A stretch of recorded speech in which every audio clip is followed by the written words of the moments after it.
Псалом 27, Псалом Давида. «К Тебе, Господи, взываю, твердыня моя. Не будь безмолвен для меня, чтобы при безмолвии Твоем я не уподобился нисходящим в могилу. Услышь голос молений моих, когда я взываю к Тебе, когда поднимаю руки мои к святому храму Твоему. Не погуби меня с нечестивыми и сделающими неправду, которые с ближними своими говорят о мире, а в сердце у них зло. Воздай им по делам их, по злым поступкам их, по делам рук их воздай им, отдай им заслуженное ими, за то, что они невнимательны к действиям Господа и к делу рук Его.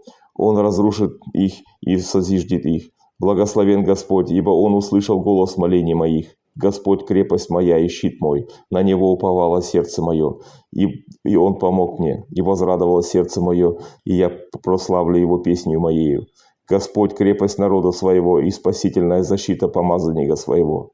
Спаси народ Твой и благослови наследие Твое, паси их и возвышай их вовеки. Аминь.